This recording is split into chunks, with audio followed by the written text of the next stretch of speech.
So just when you thought CBC couldn't get worse, it turns out that they are actually going to get defunded. But instead of it being Pierre Poilievre and the Conservative government that caused CBC to either go bankrupt or be defunded, it's actually going to be YouTubers. You see, CBC went around the other day and they copyright claimed a bunch of different YouTubers' videos, including Parliament footage. Now, anybody has access to Parliament, and it's free and copyright free to use, to redistribute however you want, but every single YouTuber knows fair use. And so we all comment on it, which is why you see us in the bottom of the screen or adding commentary to the fact. But we're going to talk about myself specifically because it's not a competition about who got hit how many times. 4 or 5 different videos on Mistersunshinebaby got hit yesterday by footage that didn't even belong to CBC. And then 8 or 9 different videos, including live streams, got hit on House of Canada. So CBC has gone around and fraudulently used the copyright claim feature, which is grounds for termination on YouTube. And they're doing that on footage that isn't even theirs. Poilievre, the government of Canada, is what owns that footage, but it's copyright free. Anybody can use it. But again, everybody, all YouTubers comment on it because it falls under fair use. So in light of CBC being actual shitheads, we're going to take a look at a couple CBC videos today under fair use. Welcome back to the channel. Welcome back to another video, everybody. Before we get into it, I do want to encourage you all to hit the like button, give the middle finger to CBC, and subscribe to this channel because fuck CBC. And without further ado, let's get right into this video. Justin Trudeau keeps saying he has a plan to fix immigration and housing here in Canada. But the Parliamentary Budget Officer dropped a report that actually debunks Justin Trudeau's plan to fix immigration. You would think that the mainstream media would be all over this, but they're not. In fact, the only real place that you can find this type of information is at Ground News. And to be honest, that's where you really get the bigger picture of what's going on in the news cycle. They're an app that I've partnered with because they're committed to helping you break through the Justin Trudeau just media bias, a stranglehold that they have, the monopoly, one could argue, on information. And you can follow along as I show you how it works by going to ground.news/sun, S-U-N. Ground News is an all-in-one stop shop where it actually shows you a summary of all the articles they have found reporting on any given story. As you can see, left-wing media is completely dominating the story in this particular instance. And if you look closer, you'll actually see that the radical woke left, they're just repurposing the same headlines over and over again. I mean, this is why it feels like we're living in some sort of left-wing echo chamber, because we actually are. Like, for instance, how the National Post is writing how the PBO is saying Justin Trudeau is overestimating his new plan's effectiveness. You're not going to get that from the CBC. This is why I absolutely love tracking Justin Trudeau's politics here on this platform. I can stay up to date on critical developments and media blind spots, which is very important. I really think that Ground News is providing a vital solution to something that we desperately need: a clear layout for media bias. You go to any mainstream media, whether it's CTV, CBC, Global News, and they all are regurgitating the exact same thing. But all of this is laid out extremely clearly on ground.news. Make sure you send this to somebody as well who would need it, because right now information is key, and Ground News sees how important it is to really just be able to sort through all of this information in Canada, which is why they're knocking down their top tier subscription, the Vantage plan, down to under $5 a month for my viewers. All you have to do is go to ground.news/sun, click the link in the description or the pinned comment below, or scan the QR code on screen. Plus, keep in mind, by subscribing to ground.news, you're not just supporting my channel, you're also taking back control. You're empowering yourself by making sure that you have access to all of the right, left, center, all of the media. Thank you, Ground News, for sponsoring today's video. So today we're going to make sure that we add a lot of commentary on this video. And then the second video is going to be about Kevin O'Leary on a CBC News exclusive interview, which we will add excessive amount of commentary to make sure that everything falls under fair use. Without further ado, let's get right into this fair use video, shall we? Okay, let's get back to some big breaking news because it's just been confirmed to CBC News that Prime Minister Justin Trudeau is going to shuffle his cabinet tomorrow. The move comes just days after that surprise resignation from cabinet by his now former finance minister, Chrystia Freeland. CBC's chief political correspondent, Rosemary Barton, joins us once again live from Ottawa. Rosie, what do you know? Well, we know that it's happening, which, as we were joking a little bit earlier, is more than we knew yesterday. Let's just think about. So this is, I'm going to move myself here so I'm not blocking anything. This is the third or fourth cabinet shuffle that they've done in the past couple of years. They did one I think in 2022, at the end of 2022, September. They did one in August or September of 2023. And they did one in August or September of 2024, but also apparently in December of 2024. Now, they are in Freefall. They, them, the Liberals, of course, is who I'm talking about, are in absolute freefall, and they're panicking. Chrystia Freeland dropped a nuclear bomb specifically on Justin Trudeau on Monday, and the effects of that are still lingering, and they will for a very long time. But the reasons behind this atomic bomb that she dropped, politically speaking, isn't what people think. It wasn't to give necessarily the middle finger to the Liberal Party.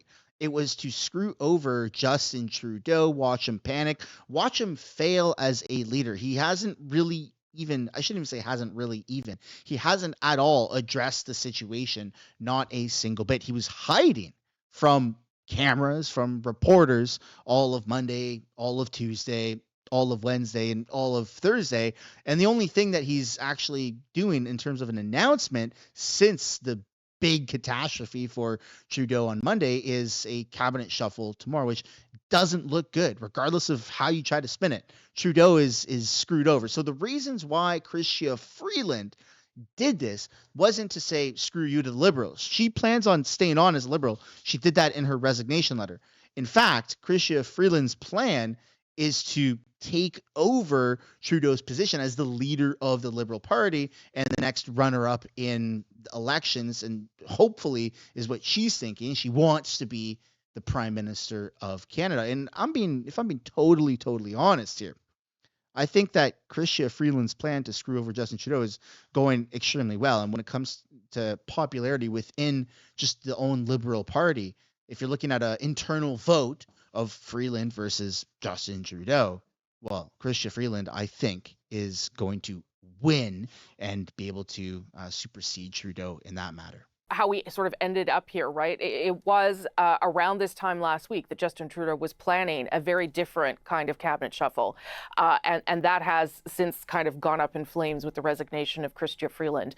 What he has been doing over the past number of days, from what we understand, is calling people, seeking advice, seeking reflections from people on his own political future and what he should be thinking about in the days and weeks ahead, and also looking for a way, I think, to do a couple of things with this cabinet shuffle. One, project that the government has some stability, that there are people in key portfolios as we move towards the Donald Trump second presidency that can manage things. And two, to buy the Prime Minister himself some time to reflect on what's next for him personally. One of the things that a series of people have been telling him is that he doesn't need to make the decision quickly, that he is allowed to take some time to think about what is best for the country and what is best for his party and his own political future. So that is. And that's something that he's taking absolutely full advantage of. I mean, you even have that man that was just on screen, the new freaking finance minister, Dominic LeBlanc, came out and said that Trudeau's taking his time, plans on running in the next election. He's just taking his time for this upcoming cabinet shuffle, which is, again, scheduled to happen tomorrow on Friday. But the man's delusional. There's still the people that are closest to Trudeau, even though Freeland jumped ship, she was the closest to Justin Trudeau. She jumped ship from the internal Trudeau circle. The other people that are still very close to Trudeau, like Dominic LeBlanc, who, for those who didn't know, that was Justin Trudeau's babysitter when Trudeau was a child, which is crazy because now he's still kind of sort of babysitting him, just in a political way. And then Mark Holland as well, and Anita Anand. All these people are still like diehard Trudeau butt kissers, and I don't get it. I don't understand. Save yourselves. Jump ship.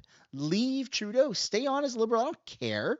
You're not doing any good to the Liberal Party anyways. But this diehard allegiance and loyalty to Trudeau as it's a sinking ship, with all the backlash that's happened, I don't understand it. I think that Freeland was really, really onto something by jumping ship. Even though I don't agree with Chrystia Freeland in almost every single way, what she did on Monday is something that is probably going to go down in the history books as a very pivotal moment in Canadian history that really threw Trudeau under the bus. And that's something that I can absolutely support. Let's continue on with the video. Why he needs this bit of time. What we understand from the cabinet shuffle, it will not be the dramatic moves that were on the table last week. This is really to address some of the key problems. One of the key problems, of course, is that there are ministers who have multiple portfolios. Anita Anand is carrying two big portfolios with Treasury and Transport. Dominic LeBlanc, as you heard earlier, is not only the Minister of Finance, but technically still the Minister of Public Safety, which are two huge portfolios and can't be done at once. So he needs to divide those up. And then he needs to address the fact that there are some cabinet ministers who have said they're not running again. Most recently, of course, Sean Fraser, the Minister of Housing. This is going to be, any cabinet shuffle is a challenge, right? Because you're trying to demonstrate diversity inside your cabinet. You're trying to make sure you get a regional representation. But this one is a completely different set of challenges. You know, he also here wants to make sure he doesn't piss anyone off, frankly. He doesn't want to further upset people in caucus who are mad at him. He doesn't want to upset people, cabinet ministers who may have been. Well, I don't think that's even possible at this point. I think that there's over 40 MPs that are Liberals that are ready to call for Justin Trudeau's resignation. You saw this on Monday even during the whole collapse of Trudeau's career. I mean, everybody was, so many people. Maybe not Dominic LeBlanc, maybe not Mark Holland or Anita Anand, but other Liberals, maybe mid-benchers, backbenchers, were calling on him to resign as Prime Minister. And the way that it would work in Canada is it would go to either the Deputy Prime Minister, which used to be Chrystia Freeland, or it'd go to maybe somebody else now, or they would do another vote internally as Liberals to pick who the new leader of the Liberal Party is. But I think that's something desperately needs to happen. And this, again, is the double-edged sword that Canadians find themselves in, because we all want Trudeau to resign. We all want Trudeau to resign. But I think, at least I personally, want Trudeau to lose in an election, because that's the biggest FU to Trudeau that I think can happen. If he resigns and stays on as a Liberal, there's going to be that lack of sense of closure.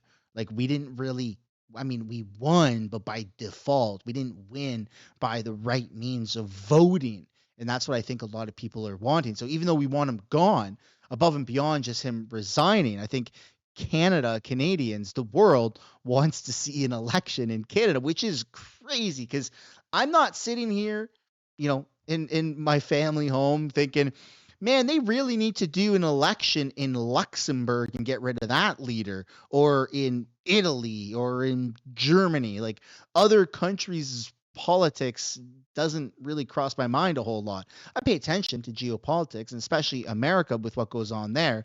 But in terms of actually wanting an election in another country, the only other country I've ever wanted an election was the American one, and Trump won. And so I got my satisfaction as somebody who sits on the sidelines and watches. But with Canadian elections, there's a lot of people, not as much as people around the world that watch the American elections, but there's more people than ever that are watching Justin Trudeau and waiting for this election, and even American figureheads, American, YouTubers, massive influential people. I mean, Elon Musk, I think, supported Pierre Poilievre, gave him an endorsement, an unofficial, official endorsement. Joe Rogan endorsed Pierre Poilievre, if I'm not mistaken. Jordan Peterson has spoken to and endorses and likes Pierre Poilievre, right? You got all the YouTubers, right? You got Charlie Kirk, you have Ben Shapiro and the Daily Wire. Like, everybody's watching Canadian politics unfold, and everybody's really excited for an election, which is a very unusual place for Canada to be in. And then you also have, above and beyond YouTubers, you have businessmen like Kevin O'Leary, which is a perfect segue into our next clip, which, may I remind you, is going to be a fair use clip, CBC. I'm even going to show which video it is. It's a very popular, very, very popular video here. So this is right on CBC's website. Now, don't think that I'll be getting in the habit of doing this every single time. This is just me being a little cheeky because CBC was a little cheeky the past couple of days. But as you can see, dislike. Well, it's Kevin O'Leary, so I'll like it. There you go. Kevin O'Leary says Canada's economy and freefall, Trudeau should go. Let's take a look at this video, shall we? Lots of talk about including the fallout of Freeland's departure and the future of U.S.-Canada trade. So I want to bring in someone who's no stranger to trade on both sides of the border. Kevin O'Leary is chairman of the O'Leary Ventures. He joins us now from Tucson, Arizona. Kevin, welcome back to the program. Thank you so much. Okay, let's start with your take here. You've been a vocal critic of Justin Trudeau as a Canadian entrepreneur. What do you make of the fallout here over the departure of Chrystia Freeland? First of all, Freeland is the worst finance minister Canada's ever had. She's never run a financial institution. She started as a journalist. I'm sure she's a nice person, but that budget she just delivered gives you an idea of how incompetent she is. It's good she's gone, but she's not the real problem. It's Trudeau. I don't know if you've looked at any number you'd like to measure in the last 9 years. GDP per capita, capital flows out of Canada, the growth of the Canadian economy stalled out, the deficit, just this last horrific budget. I mean, I don't recall in my professional life seeing a collapse like this. That's why the Canadian dollar is in free fall. And so this is something that's a little bit controversial here.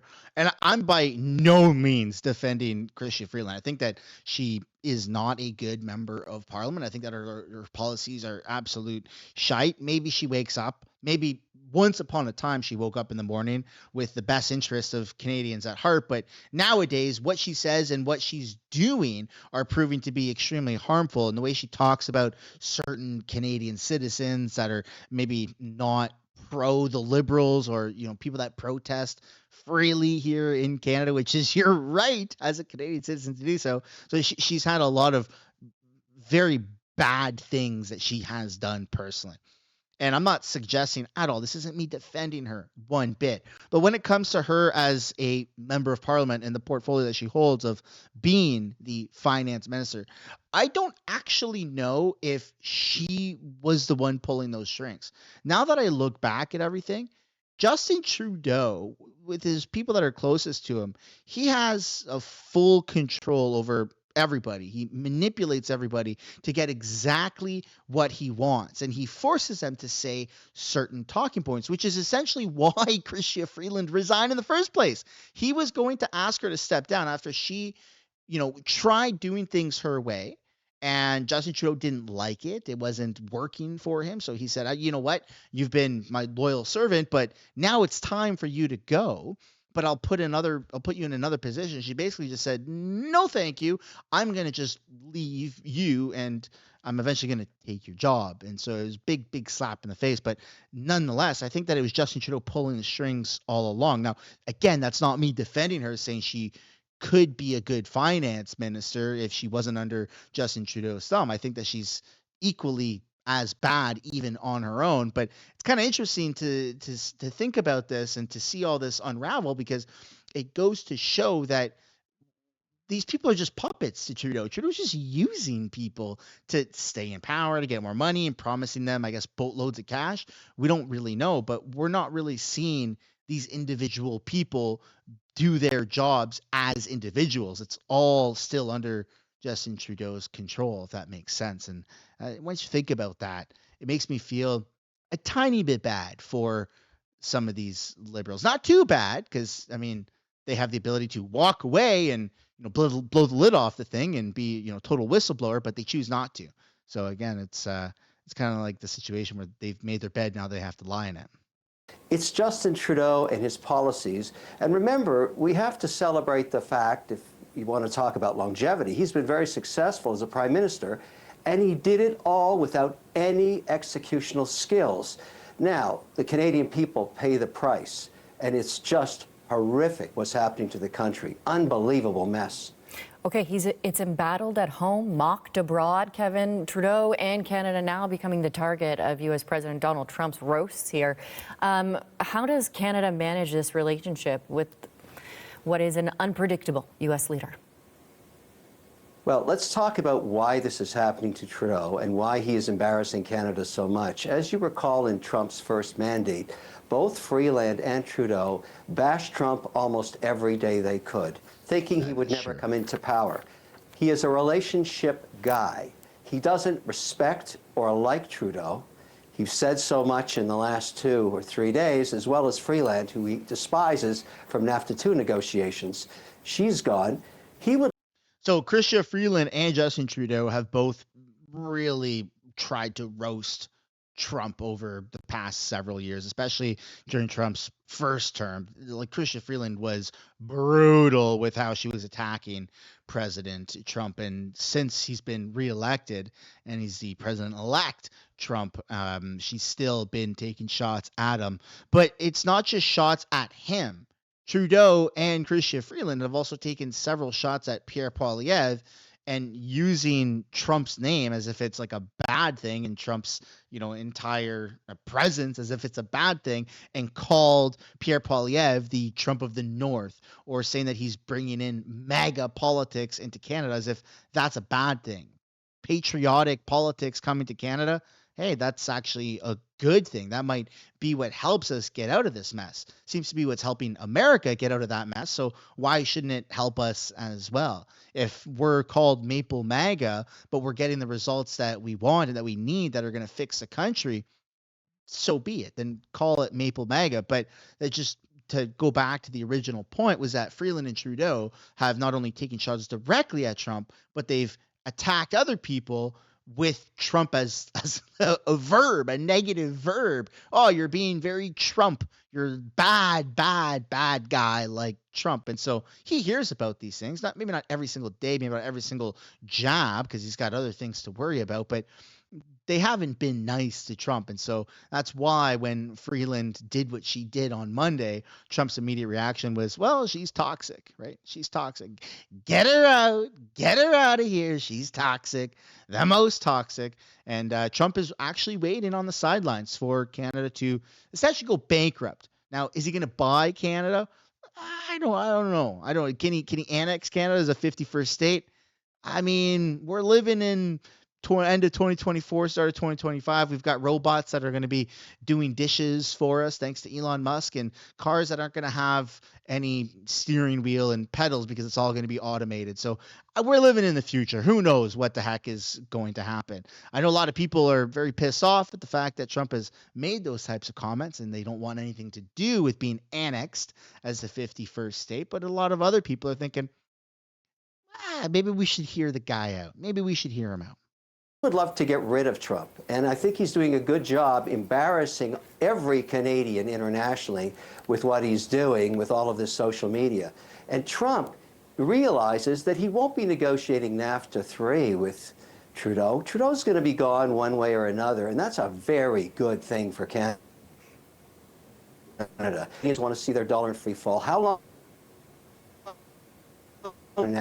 long do they want to lose the value of their passport and the Canadian brand in places like Egypt, India, and China, where they don't even let us in anymore without a visa? Trudeau has done unbelievable damage to Canada over the last 9 years.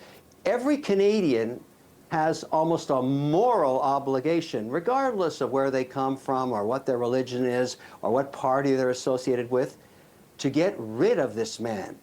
He is damaging the country, and I can't wait personally. I do everything I can every day. I broadcast all over the world talking about how weak he is as a leader and how important it is he must go. I'm doing my part. Every Canadian should ask themselves, what are we doing to get rid of this guy?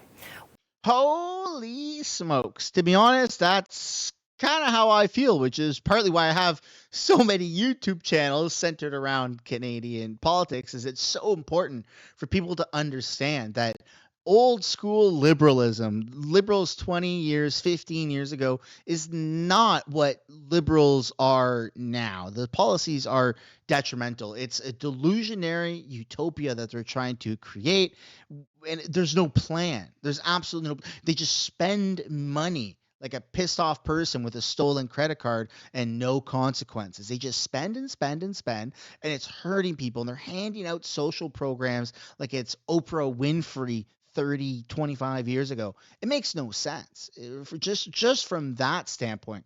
Not to mention the fact that they can't answer a single question, the fact that they gaslight people constantly. These people are toxic. They're ruining this beautiful country. They're absolutely ruining it, not just economically and socially, but also with our land. I mean, look what happened with the Jasper, Alberta fires. That was due to incompetence. Incompetence by the Liberal. The Premier of Alberta said, hey, we need to do some controlled burns because this is like a tinderbox waiting to go up in flames. And the environmental minister didn't care. He's like, well, it's okay. We'll just leave it. We'll just leave it. Right? Because he knew he would try to gain politically off of that park going up in fire. And then it did. And the whole Liberal crew has tried to weaponize it. That's why we need to tax people on climate change. Like, take a hike. Take a hike. Come back to reality. Come back to Earth. Stop living up in the clouds. Like, you're making people suffer right now.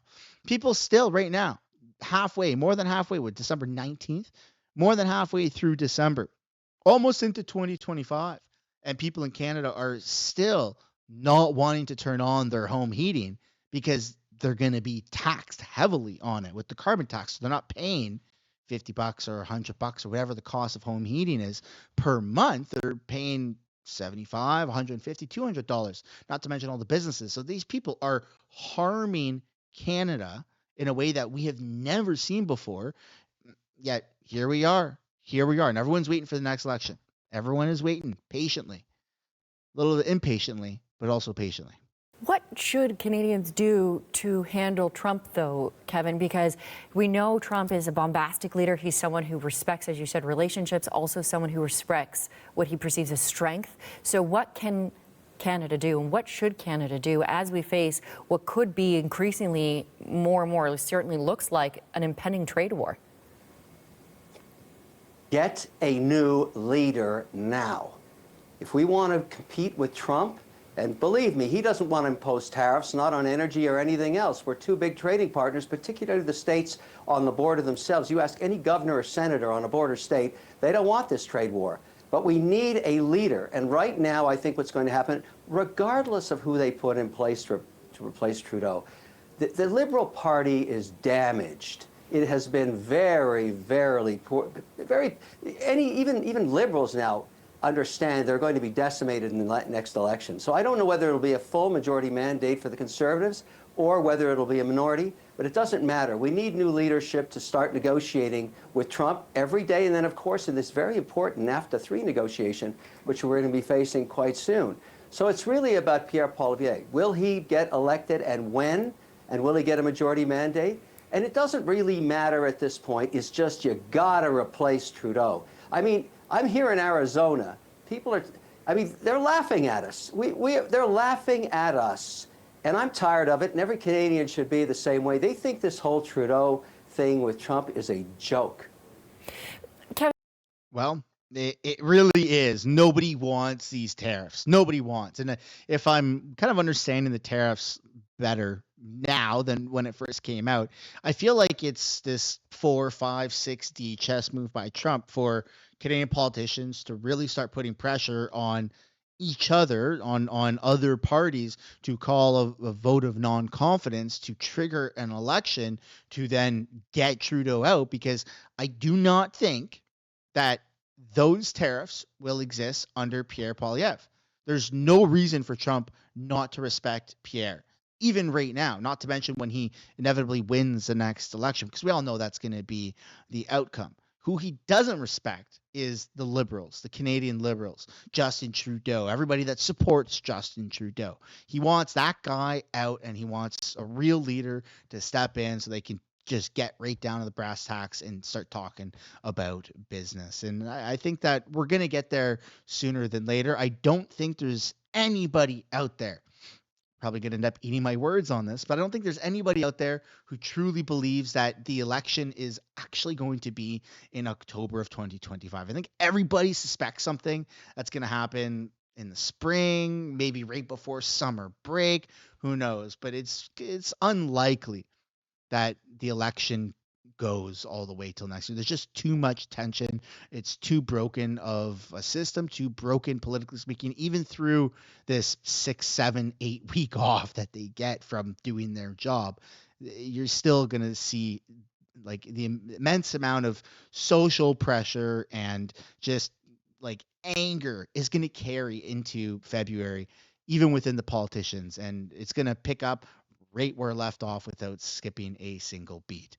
Ladies and gentlemen, that is the end of the video. I hope you enjoyed it. If you did, be sure to drop a like on this video because it does really help grow the channel, push it out further, and then also subscribe. And then I hope you consider turning on those post notifications. It's that little bell that shows up so you can actually be notified of upcoming videos. It adds a layer of insurance. And with that all being said, I'll see you guys in the next one.